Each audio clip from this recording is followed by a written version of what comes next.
All right, T. So entering an interesting time in the tenure of Robert Kraft. Yeah. He's going to be 84 years old in June. And he was asked down at Palm Beach, hey, this is the same age that other significant owners in the history of the NFL have taken a step back and handed the keys over, getting to that old age. So he was asked, is there any succession plan? He's like, look, man, I may be about to be 84, but I feel like I'm 35. Mm-hmm. He joked about it, and you could tell that is how he vibes. I will be critical of Robert Kraft at times, but like own to it, still very in tune, very in touch, does a lot for the NFL, not just the Patriots as well. So that I may be 84, but operate younger.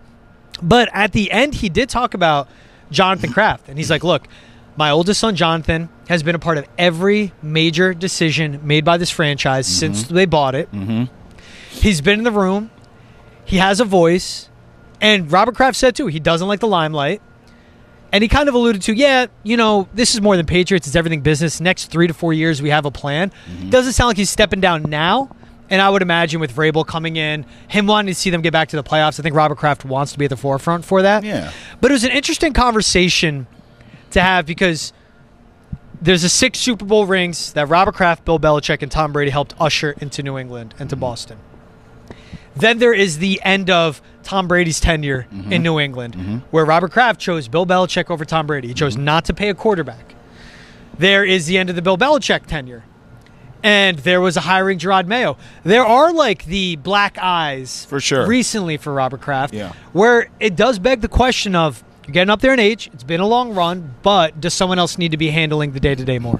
I think you and I are uniquely equipped to talk about this because we always make fun of and talk about how Jerry Jones needs to go sit down somewhere and let Stephen Jones take over everything. And by the way, Stephen Jones, to his credit, his son, has shown he does have a football mind. He's been a part of some really good drafts there and player personnel and doing some good things for the Cowboys. Yeah. But every time Jerry Jones gets in front of a camera and a microphone, he embarrasses himself. Each time, every season. Like, it just keeps getting worse and worse and worse, and we're just like, man, he needs to go sit down. His faculties ain't there. That's not the case with Robert Kraft. Jonathan Kraft is involved, just like Jerry's son is. Yeah. But Robert Kraft he's still with it. He's still got, I'm not even trying to be funny. He's older, but he's still okay. His speech is slow and you hear him talk, but no. When you read it and you listen, you're like, oh, yeah. It's slower. He's sharp, man. He's sharp for 84. That's right. It's slower, but it's still comprehensive. Yeah. I mean, Jerry, we don't even know what he's talking about half the time. He's just trailing off. So I think, look, Robert Kraft, say what you want, and you mentioned a lot of the recent year black eyes, if you will, but, man, he's earned the right to go out when he wants to go out. And I think his son has been a part of everything long enough now that when he does go out, it should be a seamless transition, should be. But I think Robert Kraft has earned the right to be on that post as long as he does. You can't fire owners. You can't trade owners, okay? What are you going to do? So he owns it. He has that decision-making. I think Robert Kraft, comparatively, when you look at Jerry Jones, Robert Kraft, you're doing just fine, sir. Thank you. Because you know what he does? He responds to his own errors. Yeah. He doesn't let a mistake or a decision that isn't working out linger too long. That's fair. Bill Belichick had full control over football operations. Mm-hmm. Bill Belichick, after Josh McDaniels left, decided to bring in Matt Patricia. That's right. Abject disaster of an offense that broke a first-round pick in Mac Jones. What did Robert Kraft do the next year? You're hiring Bill O'Brien. That's right. Now, what could he not control? How many assistants Bill O'Brien was able to bring in. Yeah. Robert Kraft, baked into Jerod Mayo's contract, you will be the next head coach. Not a smart move. Kept his word, though. He wasn't ready. Yeah. He did it. And after, what was it? When did they have the bye? Like 14 games, let's say. Not even a full season. Much. But the Cardinals game after the bye was the decision. This team looks like crap. You're done. He owned it, fired Jerod Mayo, and brought in Mike Vrabel. You think of a Jonathan Kraft. This is my thing with him. I think he's doing more day-to-day than we know. And he's fine with his dad taking the limelight because as much as you get to take credit for the wins, you also have to take the fire for the L's. Absolutely. Think of a Jonathan Kraft that also was like the person that was big on Robin Glazer having her role where she was in football operations in the franchise. That's right. A big proponent on her. She doesn't get pushed out by Jonathan Kraft. She gets pushed out by Robert Kraft. That's right. She gets pushed out by Mike Vrabel, who Robert Kraft wanted to hire. So that's where I give him credit. And I think it boils down to Robert Kraft, Jonathan Kraft, Kraft Mayo, Kraft cheese. Doesn't matter. Let football people run the football decisions. Well, right.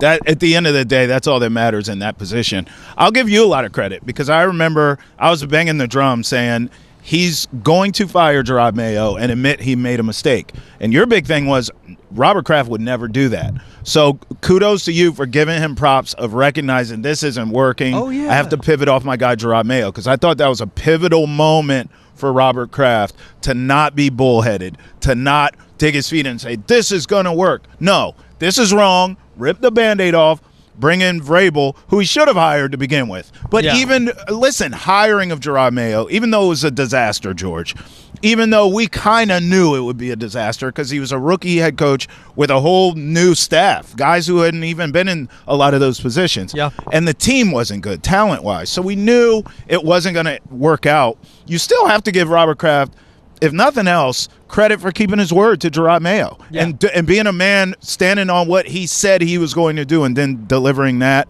Like I said, when you compare Robert Kraft, who sure, maybe he's talking a little bit slower, moving a little slower these days, fine. But when you look out yonder in Dallas to Jera, and then you look at Robert Kraft, leave the man alone. Robert Kraft is just fine. It's also a team that got dragged to the NFLPA report cards, right? Got an F. Yeah. They're going to debut a whole new practice, treatment, family facility next season.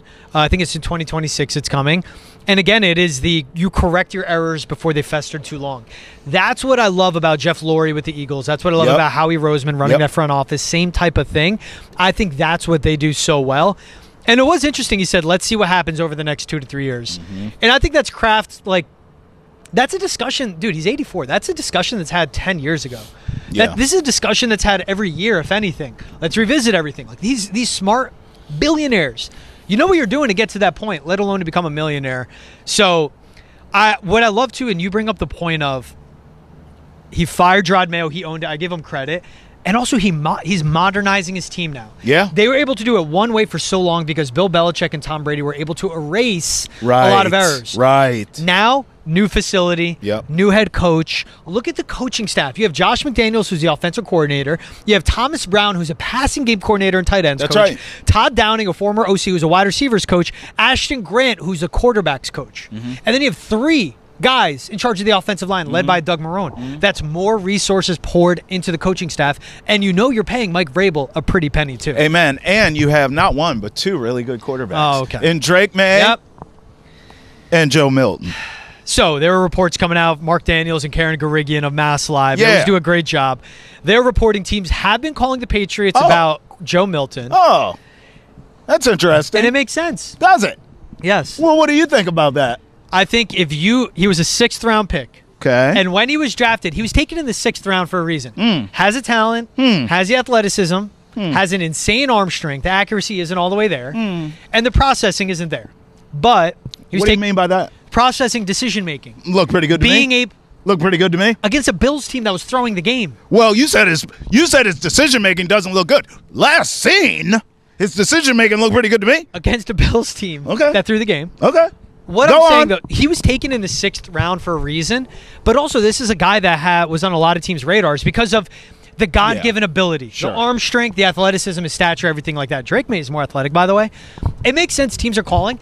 If you get a 4th round pick for Joe Milton, you trade him. Yes, he's a 6th round pick that's played 1 football game. If you turn a 6th round pick a year later into a 4th round pick, that's good business. If you turn him into a 3rd round pick, that's good business. They signed Josh Dobbs to a multi-year deal. That's the backup quarterback. Oh. Real quick, before you go, Oh. This is what Vrabel said, too. I think Joe has done everything they've asked him to do last year. Sounds like in conversations he worked extremely hard. That's when you're a quarterback. Everyone wants to play. Everyone wants to be a starter. Everybody. And that's great to have that attitude. He's ready for his opportunity. He was ready for his opportunity there late in the season, which I commend him on. Just like I would any player that sat there and went through a long season, a difficult season, then got the opportunity, went out, won a football game, played well, helped his team win. And then where that leads to, we'll see as the draft approaches, or where Joe is on April 7th to start our offseason program. But you have to give Joe credit for being ready to go, going from the third QB to being able to win that football game, staying ready, staying hungry. Mike Vrabel on Joe Milton. Go ahead. All I'm saying is this. You want to take a 6th-round pick right now who has shown signs of promise and flip them for a 4th-rounder. For what? Whatever happened to developing talent? I mean, just imagine around here. If you took a 6th-round pick who showed talent at the quarterback position and you decided, you know what? We're going to move him, try to get a 4th-rounder to back up Drew Bledsoe. How would that have worked out? How's no dynasty sound? Now, I'm not comparing Joe Milton to Tom Brady. You just did. Well, in a way, I did. But what I'm saying is, develop the kid. He's shown promise. You drafted him for a reason. He was on teams' radar for a reason. The kid is built, I'd call the Dodgers an Avenger. He's built like Thor. Like, develop his game. If something happens to Drake May, voila, we have this amazing kid come in, and we can still win games. Now, if he comes in and he sets the world on fire and, like, we got to move this guy, Drake May's our guy, this kid's too good, then maybe you can flip him. And it won't be a 4th at that point, will it? Because you'll have a bigger sample size. I just think everyone's rushing the gun. You're jumping the gun with this kid. Develop him. Keep him here. He's cheap. He's on a rookie deal, for God's sakes. Let him and Drake grow together. That I don't hate. Let it age. Let him get better. His price will go up. There'll be more QB-needy teams. And I don't think this is necessarily a guy that will get traded before April 24th when the NFL draft happens. He could. Yeah, but I think this is a guy that could get traded in September. Someone goes down. Right. Right before the trade deadline. Someone goes down. Could be draft night, too. Could you never know. Exactly. Could be draft night. But to everything you say, and I get it, Drake May, literally, tangibly, we see, looks like Justin Herbert, looks like Josh Allen. Joe Milton, you just don't know. He looks like Cam Newton. Yeah. He looks like Cam Newton. You're really watering down what a league MVP did in Cam Newton. Well, fair. I also compared him to Brady. I know. So I get what it. am I doing? No, I get it. You look at him, you're like, that's a football player. That's the first guy off the bus. I 1,000% get it. But there are people that know more than us. He was a 6th-round pick for a reason. Brady was a 6th-round pick for a reason, too. And he wasn't Tom Brady the first 5-6 years as a starter. But they developed him. 2006, 2007. Drake May's that guy, though. I just think it's too microwavable nowadays. It's probably a bigger issue for quarterbacks these days. Yeah. But I just think it's like, keep him. What's the big deal? I could see if he... That's fine. Him, and then when he does get in on these small sample sizes and he keeps crushing it, which by the way he'll do if you develop him, then you can move him later on or move to him if you had to. This is a violent league. What if Drake May all of a sudden gets concussion issues like Tua? Well, now you just traded away a guy who could have been the future. Yeah, I agree.